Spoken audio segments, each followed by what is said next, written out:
रॅकेटने गोळा केलेले. काय भानगड काय म्हणजे ही तुम्हाला काही माहिती आहे का? म्हणजे ड्रग माफिया आणि ही तुकाराम मुंडे काही जर समजत नाही. आयडिया नाही, काय आयडिया नाही. आम्ही हिअरिंग फ्रॉम मला काय आयडिया नाही. म्हणजे त्यांनी बोललं तर त्यांना तुम्ही विचारलं पाहिजे, मला विचारून काय करणार आहे. बदली करवण्यासाठी ड्रग्स रॅकेट जे आहा. आहे 250 कोटी रुपये जमा केले. I have no idea, I have no comments. कुठे ड्रग माफियांना तुम्ही हात वगैरे लावलाय का? काही प्लॅनिंग केलं? मी माझ्या महाराष्ट्रात जेवढे मॅन्युफॅक्चरर्स आहेत, फूडवाले असतील, ड्रग्जवाले असतील, त्यांना इंडस्ट्रियलिस्ट किंवा एंटरप्रेन्योर म्हणतो. चुकीचे करणारे असतील तर त्यांना माफिया म्हणून ट्रीट केलं जाईल, कारवाई केली जाईल. किती महिने राहण्याचा प्लॅन करून तुम्ही खाल्ले? Sorry? इतरांना विचारतात. Sorry? किती महिने राहण्याचा प्लॅन करून केला? आय थिंक प्रेस कॉन्फरन्सच्या बाहेरचे विषय आहेत हे आता. तर एक लॅबचा विषय असा होता की एफडीएच्या आता जे पायधुनीचं मॅटर झालं कलिंगडामधून विषबाधेच्या संदर्भात ते जुनं आहे.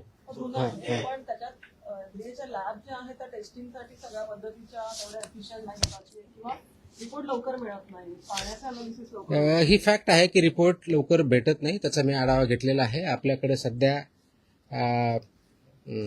3 प्लेसेसला लॅब आहेत असं सांगितलं जातं. एक नागपूरला सांगितलं जातं, एक छत्रपती संभाजीनगरला आणि तिसरी इथे. या तिन्ही ठिकाणी आपल्याकडं ड्रग आणि फूड या दोन्ही लॅब आहेत.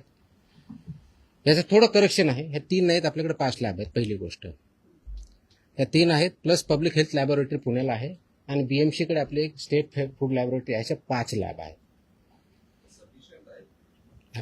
येतोय त्याच्याकडे विचार, ते बोलतोय मी, तेच बोलतोय. याच्यामध्ये जे सॅम्पल घेतले जातात, जेवढी मॅनपॉवर आहे, जेवढे इक्विपमेंट आहेत, ते आयडियल आहे का? त्याचं उत्तर नाही आहे. ते इम्प्रूव्ह करावं लागेल. ते विल डू. त्याचा प्लॅन आहे, त्याच्यावरती आपण काम करतोय. परंतु आजच्या डेटला जेवढे सॅम्पल घेतले जातात आणि जे आम्ही एका वर्षभरासाठी आम्ही प्लॅन करतो त्यासाठी घेतले जातील, त्याच्या मोस्ट ऑफ द टेस्टसाठी हे सफिशियंट आहे. जर आपण व्यवस्थितपणे त्याचा वापर केला तर हे मात्र मी सांगू शकतो आजच्या डेटला, कारण मी तो आढावा घेतला, त्याच्या आधारे बोलतो. काही मॅनपॉवर 1-2 महिन्यापूर्वी जॉईन झालेली तिथं नवीन, त्याच्यामुळे त्याची कपॅसिटी वाढलेली आहे. कपॅसिटीपेक्षा एफिशियन्सीचा प्रश्न जास्त आलेला आहे आणि ती एफिशियन्सी कशी वाढवायची याच्यावरती आमचं काम चालू आहे. मे मधले रिझल्ट तुम्हाला, जूनमधले रिझल्ट, आता जो महिना आहे याचे सॅम्पल केलेले टेस्ट हे अगोदरच्या महिन्यापेक्षा बऱ्याच पटीने वाढलेले तुम्हाला दिसतील. क्वालिटीवरती काम चालू आहे, स्पीडवरती चालू आहे, एफिशियन्सीवरती चालू आहे. थोडेसे मॅनेजमेंटचे issue, we are sorting it out. आणि एका वर्षभरामध्ये आणखी चांगलं इक्विपमेंट, ज्याला हाय एंड इक्विपमेंट म्हणतात, HEE, ते इन्स्टॉल करण्याची आमची तयारी आहे. प्लस 4 ठिकाणी पैकी 3 ठिकाणचं बांधकाम पूर्ण झालेलं सिव्हिलवर, तिथं आपल्याला चालू कसं करता येईल हे बघूया. त्याच्यामध्ये यवतमाळचं एक आहे, आय थिंक नाशिकचं दुसरं आहे, तिसरं पुण्याची एक आहे आणि पेन या ठिकाणी कामकाज चालू व्हायचं आहे. त्याच्यामुळे त्याचं काम चालू आहे, पण ते स्पीडअप आपण करतोय. आणि सो दॅट मॉडेल आणि आयडियल लॅब्स कशा राहतील या दृष्टीनं याच्यावरती आपण काम करतोय. विचारायचं होतं, विधानसभेत सुद्धा तुमच्या चर्चा सुरू आहे. नरेंद्रजीवर म्हणतात की तुमचं काम चांगलं आहे, बदलीचा प्रश्नच नाहीये. सुधीर मुनगंटीवार म्हणाले की तुमच्या नावातला जो टी आहे त्याचा अर्थ टायगर आहे. आणि अर्जुन खोतकर असं म्हणाले की तुमच्या जीवाला काहीतरी धोका आहे, तर तुम्हाला संरक्षण द्यावेची त्यांची मागणी. तुमचं काही बोलणं झालं सरकारशी? पटलावर या सर्व गोष्टी तुमच्या संदर्भातले नाही, माझं याच्याबद्दल कुणाशीही काही बोलणं झालं, मी तुमच्याकडूनच ऐकतोय. संरक्षणाची गरज तुम्हाला आहे की नाही याची काही तुम्ही मागणी केली? मी नाही अशी मागणी केली. का बरं तुमच्यावर इतकं अधिवेशन सध्या? आता हे मला मी कसं उत्तर देऊ त्याचं? अधिवेशनात काय बोलावं हा त्यांचा प्रिरॉगेटिव्ह आहे, त्याचं मी कसं बोलणार? तुम्ही जे बोलतायत त्यांना विचारा, मला विचारून काय ते उत्तर भेटेल? नाही, माझी काही चर्चा नाही. फक्त याच्या बाबतीत आपण जे थ्रेडच्या बाबतीत कदाचित मला आज हे कळलं की कुणीतरी एक फेसबुकवरती व्हिडिओ आहे, काहीतरी त्यांनी शिव्या दिल्यात वगैरे वगैरे काही केलं, त्यांना पोलिसांनी कारवाई पण केली आहे माझ्यामध्ये. तसंच आय थिंक औरंगाबादला छत्रपती संभाजीनगर जिल्ह्यामध्ये आपल्या पथकावरती अटॅक करण्याचाही प्रयत्न केला, तर त्याच्या व्यक्ती सुद्धा अरेस्ट इमिजिएटली झाली. मी स्वतः DGPशी बोललो होतो, DGPनी तिथल्या CPना सांगून इमिजिएटली कारवाई पण केली. हे इन्फोर्समेंट आहे. इन्फोर्समेंट ज्यावेळेस येतं, कुणी इलिगल ज्यावेळेस काम करतं, तर everybody has to abide by rule of law. माझं म्हणणं कायद्याचं राज्य आहे, कायद्याच्या राज्याप्रमाणे चाललं पाहिजे सर्वांनी. तुम्हाला मला सर्वांना कायदा लागू होतो. याच्यात कुणी जर त्याच्यात पळवाटा काढण्याचा प्रयत्न करत असेल, माझ्या ज्युरिडिक्शन किंवा माझ्या अधिकाराला कुणी थ्रेट करत असेल, तर law will take its course, will not spare anybody. हे मात्र मी 100% सांगू शकतो. हे मात्र 100% आहे. तर त्याच्यावरती कोणत्या पद्धतीचं कॉम्प्रोमाइज केलं जाणार नाही. आणि म्हणून बघितलंच आहे, मोकोकासारखा सुद्धा कायदा आपण इन्व्होक का केला, तर जर एखादा आयटम 2012ला प्रोहिबिट झाला आणि तो जर भेटत असेल तर it's in a way not correct. आणि ते करण्याच्या दृष्टिकोनातून आहे. आज जशी ही जी आज ऑर्डर काढली, काल काढली, अशा पुढच्या दृष्टिकोनातून बऱ्याच अजून ऑर्डर यायच्या आहेत. त्याच्यावरती काम चालू आहे आणि त्या प्रत्येक सेक्टर वाईज येतील आणि त्याचा इम्पॅक्ट सोसायटीवरती ॲट लार्ज होणार आहे. आणि ते करण्याच्या दृष्टीनंच आम्ही काम करतोय, होलिस्टिक दृष्टिकोन करतोय. कोणी वाईट किंवा चांगल्या दृष्टिकोन, ही इंडस्ट्री आहे, एंटरप्राइज आहे, जीडीपी ग्रोथ होणं गरजेचं आहे, त्याचे त्यांचं कॉन्ट्रीब्युशन आहे, पण ते as per the rules and regulation झालं पाहिजे, कायद्यानुसार झालं पाहिजे. कायद्याचं व्हायोलेशन करून कुणी पैसे कमवण्याचा प्रयत्न करत असेल, कुणी थ्रेटन करून किंवा ब्लॅकमेल करण्याचा प्रयत्न असेल, तर they will not be spare. This much I can say. तर एक पुढचाच प्रश्न होता. मुंबईचं जर कल्चर आपण पाहिलं तर ते काही वर्षांपूर्वी, 15-1 वर्षांपूर्वी स्टेपल फूड वडापाव, पण गेल्या काही 10 वर्षांमध्ये ते बदलून तुम्हाला एव्हरी कुठेही गेला तरी तुम्हाला इडली वडा हा मिळतो आणि त्याचा मेन सोर्स जो आहे तो धारावीतून येतो. आणि ते धारावीतलं काही फॅक्टरीज असतात ते घरगुती असतात आणि ते कलेक्टिव्ह होऊन मुंबईत वाटली जातात. ते तुम्ही कसं काय फिगर आउट? सगळ्याच ठिकाणी मी जर सांगितलं की 1.5 कोटीच्या खालचे जे असे रजिस्ट्रेशन आपण देतो, त्याच्या गाईडलाईन्स माझ्या ज्या ऑर्डरमध्ये बघितलं, शेड्यूल आम्ही लावलेलं की त्यांनी काय काय करणं अपेक्षित आहे. जिथं गायडन्स पाहिजे आम्ही गायडन्स पण करायला तयार आहेत. आमचे अधिकारी जाऊन गायडन्स करतील, ट्रेनिंग देतील. हे इम्प्लिमेंटेशन करायचे यासाठी आहे की हा प्रश्न फक्त एका युनिटचा किंवा एका माणसाचा किंवा एका हॉटेलचा किंवा एका रेस्टॉरंटचा नाही आहे. हा पूर्ण 13 कोटी जनता जी आहे त्या सगळ्यांचा प्रश्न आहे. आणि हे डिपेंडंट ऑन ईच अदर आहेत. म्हणजे आपल्याला हॉटेल पण पाहिजे, इटरीज पण पाहिजेत आणि कंझ्युमर पण पाहिजेत. पण हे सगळं करताना जे स्टँडर्ड्स आहेत, मानके आहेत, त्यानुसार चाललं पाहिजे. ते बऱ्याच लोकांना माहीत पण नाही.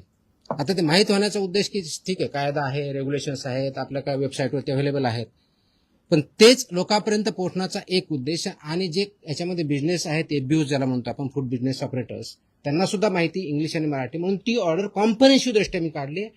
आणि नाही केलं तर त्याचे कम्प्लायन्सची पेनॉल्टी तुम्हाला जस्ट आपल्या माहितीसाठी म्हणून एक थोडक्यात तो मला एक सांगायचं होता पण विसरून गेला. तर याच्यामध्ये जर बघितलं तर एक आहे की दंड, खटला व शिक्षा हे एक प्रोव्हिजन याच्या पानावरती दिलेलं आहे. त्याच्यामध्ये काय आहे, फॉर एक्झाम्पल असुरक्षित अन्न जर असेल, आरोग्यास हानिकारक जे ठरलेलं, तर मृत्यू झाला तर 7 वर्षापेक्षा कमी नाही व आजन्म कारावासापर्यंत एवढी सजा त्याच्यामध्ये आहे आणि 10 लाख रुपये दंड. हे अनसेफ फूड. आता अनसेफ फूडची डेफिनेशन मी आता थोडक्यात तुम्हाला सांगितली. अस्वच्छता आली तर अनसेफ फूड येऊ शकतं. दुसरं, गंभीर दुखापत झाली, इंजरी झाली, तर 6 वर्षापर्यंत कारावास आणि 5 लाखापर्यंतचा दंड आहे. गंभीर नसलेली दुखापत झाल्यास 1 वर्षापर्यंतचा कारावास आणि 3 लाखपर्यंतचा दंड आहे. दुखापत न झाल्यास 3 महिन्यापर्यंतचा कारावास व 3 लाख रुपयापर्यंतचा दंड आहे. त्याचबरोबर आता जो एक मुद्दा आला की अधिकाऱ्यांचं काय, तर अन्न सुरक्षा अधिकाऱ्यास, ज्याला FSO म्हणतो, जो बेसिक ऑथॉरिटी आहे, अडथळा अथवा त्याची तोतयागिरी कुणी केली तर त्याला 3 महिन्यापर्यंतचा कारावास आणि 1 लाख रुपयापर्यंतचा दंड हे त्याच्यामधलं प्रोव्हिजन आहे. हे तर मला कारावासाच्या बाबतीत सांगितले. फक्त दंडनीय अपराधाच्या बाबतीत काय, दिशाभूल करणारी जाहिरात, आता खोटा दावा 10 लाखापर्यंत दंड, वैध परवानाशिवाय व्यवसाय करणे 10 लाखापर्यंत, विदाऊट लायसन्स 10 लाख रुपयाचा दंड, अवमानक म्हणजे सबस्टँडर्ड अन्न उत्पादन, साठवण, विक्री अथवा सेवा 5 लाख रुपयाचा दंड, चुकीचे नामकरण असलेले ज्याला मिसलेबलिंग म्हणतो ते 3 लाख रुपयापर्यंत दंड, प्राधिकृत अधिकाऱ्यांच्या निर्देशांचे पालन न करणे 2 लाखापर्यंतचा दंड, अन्नाची अस्वच्छ अथवा अनारोग्यकारक प्रक्रिया व तयारी 1 लाखापर्यंतचा दंड. आता हे कायद्यात आहे, रेग्युलेशन्समध्ये आहे. कदाचित इम्प्लिमेंटेशन एवढे स्ट्रिक्टली झाले नसतील, बट इथून पुढे 100% होतील आणि त्याचा परिणाम आपल्या ह्या इंडस्ट्रीवरती, हेल्थवरती अल्टिमेटली होईल. जे आपल्याला आपण जे कॅम्पेन घेतलेलं आहे की safe food, safe drug, safe Maharashtra, तर सेफ फूडच्या पार्टमधला हा एक पार्ट आहे. त्या दृष्टिकोनातून आपण काम हा करतो. मी स्पेसिफिकली विचारला यासाठी कारण की फक्त धारावी हे आपण रजिस्टर्ड आस्थापनांबद्दल बोलतोय. धारावी असेल किंवा मुंबईत ठिकठिकाणी जर आपण पाहिलं तर स्लम पण नाही, आपण कुठे गेलो तरी रस्त्यावरती स्टॉल लावतात, पण ते जे अन्न शिजवतात ते त्यांच्या घरी शिजवतात आणि ते काय रजिस्टर्ड असतं तसं नाही, पण त्यांच्यावरती पण ते पण रडारवरती असणार. ऑफकोर्स सगळेच मी सांगितलं, सगळ्या आस्थापना याच्यामध्ये काम करतात, त्या सगळ्या आल्या. मग ते जर घरी बनवत असेल तर घरची स्वच्छता व्यवस्थित पाहिजे. आणि तिथं जे विकतात तिथे पण ते व्यवस्थितपणे पाहिजे. तर हे स्टँडर्ड त्यांना पाळावं लागतील. त्यांना अवेअरनेस पाहिजे, तर अवेअरनेस लायसन कंपल्सरी रजिस्ट्रेशन म्हणजे 1.5 कोटीपर्यंत रजिस्ट्रेशन असतं. 1.5 कोटीच्या वरती टर्नओव्हर असलेलं लायसन्स असतं. मॅन्डेटरी लायसन नसेल तर मग कारवाई. हो ना. पावसाळ्याला सुरुवात झाली. आपल्याकडे जवळजवळ 11.5 लाख लायसन्स होल्डर किंवा रजिस्टर्ड आहेत महाराष्ट्रात. म्हणजे टोटल याच्यामधले त्याच्यामधले फूड याच्यामध्ये 4-4.5 लाखाच्या आसपास आहेत. म्हणजे it's not a small number, it's a biggest number in India. बरोबर ना. जवळजवळ 4-4.5 लाख आपल्या फूड बिझनेस ऑपरेटर जे फूड सेक्टरमध्ये काम करतात तेवढेच आहे. त्याचा स्मॉल नंबर नाही आपल्याकडे आणि तो वाढतोय. म्हणजे 31 मार्चला आम्ही आकडा बघितला तर अराउंड 11,30,000 होता, आता 11,61,000च्या आसपास गेलेला आहे. Yes please. तर पावसाला सुरुवात झाली. अनेक मुंबईसारख्या ठिकाणी खाऊ गल्ल्या आहेत ज्या अस्वच्छ असतात. दुर्गंधीयुक्त ठिकाणी बऱ्याचदा खाद्यपदार्थ विक्री केले जातात, त्यांच्या नोंदणी देखील नसतात.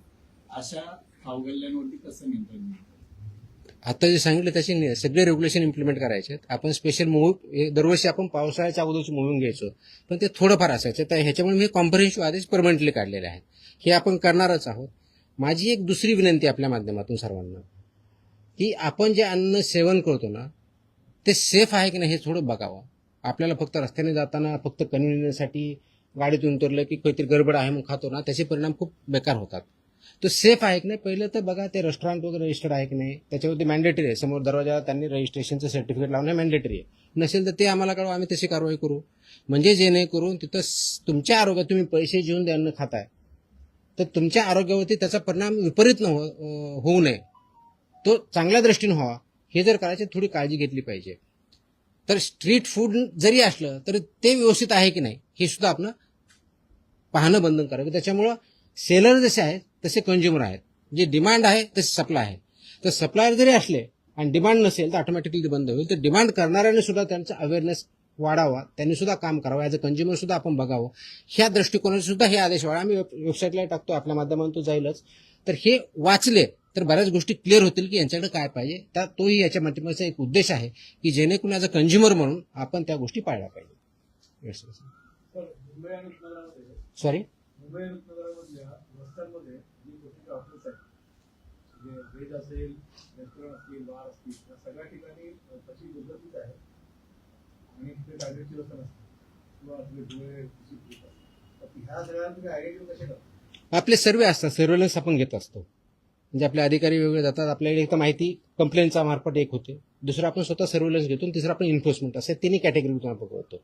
आपल्याला अशी काही माहिती असं सांगा, आम्ही व्हेरीफाय करू, कारवाई करू. टॉयलेट बाथरूम संदर्भात काय आहे त्याच्यात आहेत ते सगळे आहेत सगळ्या गोष्टी आहेत कंप्लेंट.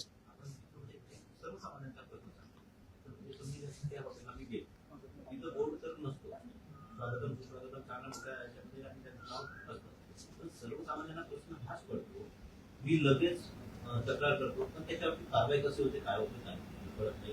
कारवाई कुठं करायची सर्वात मोठा प्रश्न. तक्रार कुठं करायची आताच मी सांगितलं.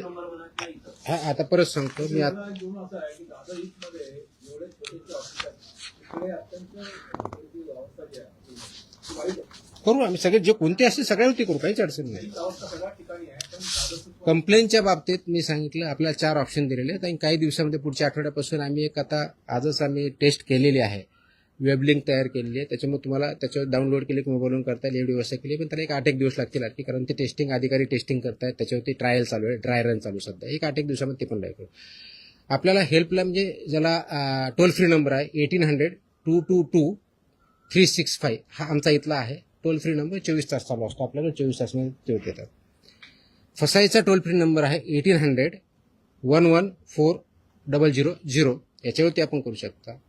फास्टकास्टचा मोबाईल ॲप आहे, तर आपण डाउनलोड करू शकता, त्याच्यावरती करू शकता, किंवा ईमेलच्या आधारे आपल्या कार्यालय करू शकता किंवा फिजिकली देऊ शकता. एवढे 5 मीन्स आजच्या डेटला अवेलेबल आहेत.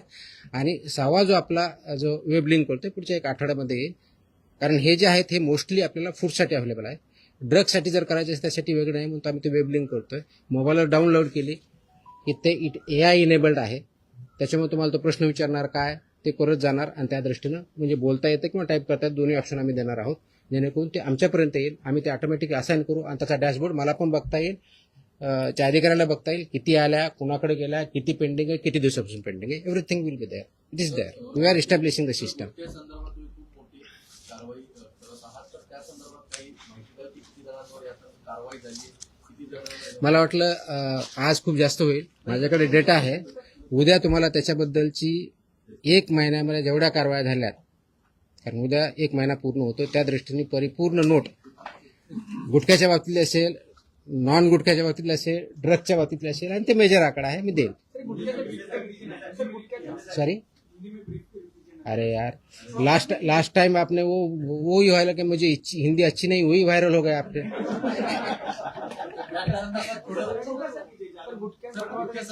एक पान टक्क्यात या 5%वरती जे गुटखा मिळाले ते अशी पानं मिळतात त्यांनी नशा किंवा वगैरे वापरलं जातं आणि फ्युचर त्याच्यावरती पण तुम्ही कारवाई करणार आहात. नाही, कसं असतं, 50-200 रुपयांना ते पानं मिळतात. पानाला बॅन नाही आहे, गुटख्याला बॅन आहे. आपण त्यातला कंटेंट म्हणतो ते आम्ही तपासून, असं आमच्याकडे आलं तर आम्ही ते व्हेरीफाय करतो, त्याच्यात सापडलं तेही कारवाई करतो. सी अल्टी कंटेंट काय हे बघावं लागणार आहे. तर कंटेंट त्याच्यात सापडला तर डेफिनेटली होईल त्याच्यावरती कारवाई. कंटेंट सापडलं तर होईलच. Sir, till date, how many food business operators are not yet licensed and registered? ये कैसे पता चलेगा लाइसेंस नहीं है करके? लाइसेंस मैं बता रहा हूँ, लाइसेंस मेरे महाराष्ट्र में टोटल 11,61,000 लाइसेंस और रजिस्टर्ड एफबीओज है. महाराष्ट्र की बात कर रहा हूँ. Last 13 years.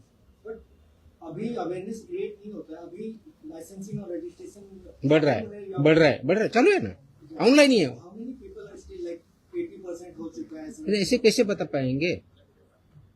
वो मेरे पास एस्टिमेट होता तो सब नहीं कर लेता मैं. एस्टिमेट कितना बाकी है कैसे बोल सकते हैं? तो जो इन्फॉर्मेशन आएगी, अवेयरनेस क्रिएट उतना बढ़ते जाएगा. सर, फूडमध्ये फूड पॉइझनिंग हा मुद्दा आहे.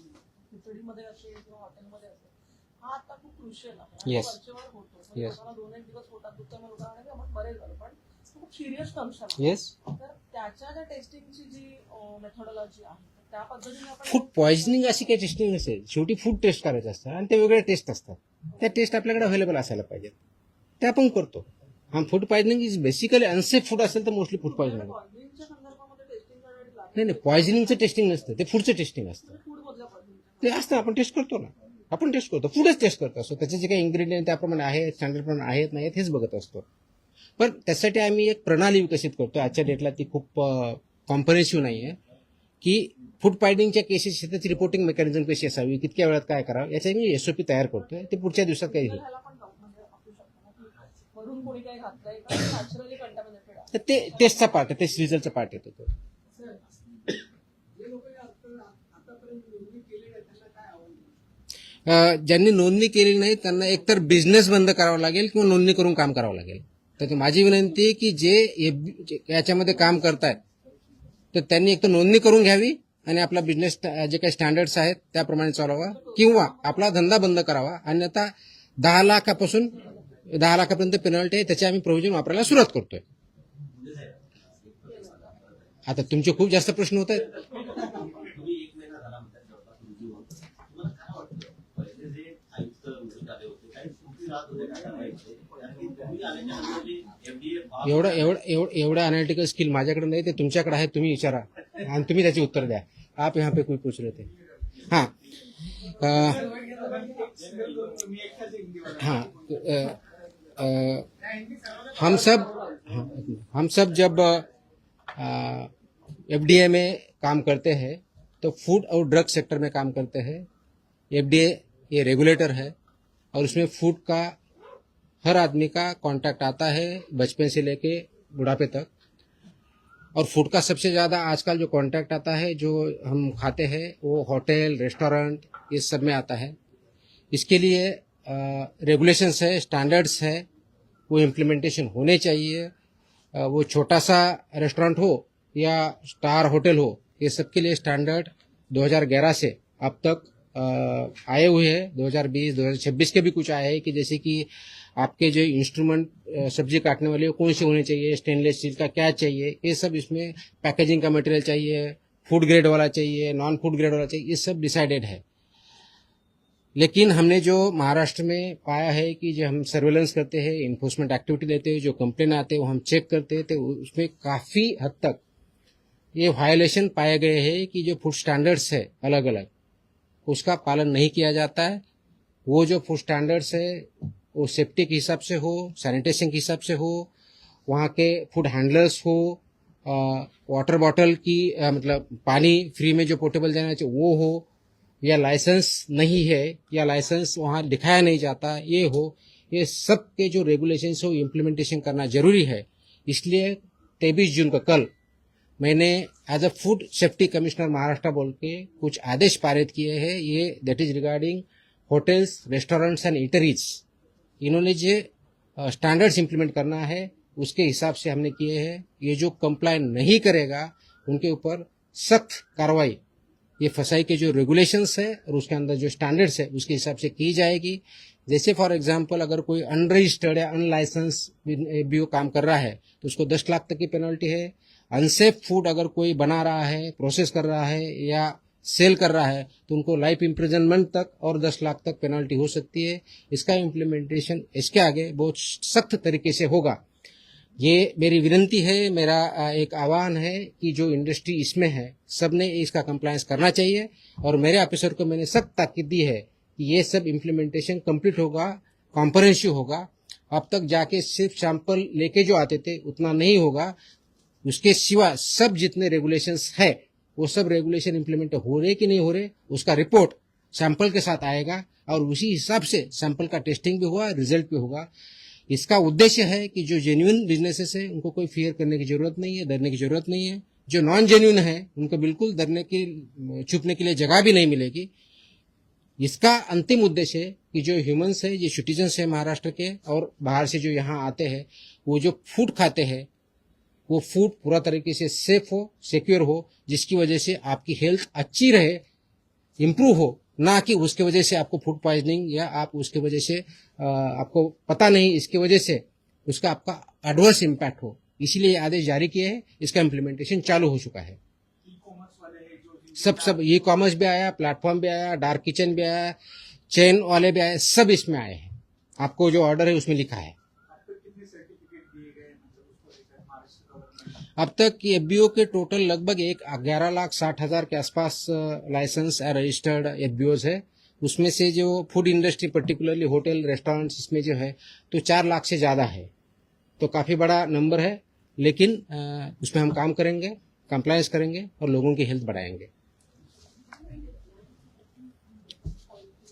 It's already started, it's already in existence. So that's what we have taken a special drive. वो कल से चालू होगा स्पेशल ड्राइव इंस्पेक्शन का, उसमें से भी देखा जाएगा। सो मेरा ये मानना है कि जो इसमें कंप्लाई कर रहे हैं उनको कोई जरूरत नहीं है। जो कंप्लाई नहीं करे प्लीज कंप्लाई करे, तब तक आपका जो भी बिजनेस है बंद रखे, कंप्लाई करके आपका चालू करें। सर हॉटेल्समध्ये जे फूड सर्व केले जातं त्याला काही नियमावली आहे की? तेच तर सांगितलं आतापर्यंत। क्वांटिटी संदर्भात नाही ना? क्वांटिटी किती द्यावी हे हॉटेल आणि त्यांचं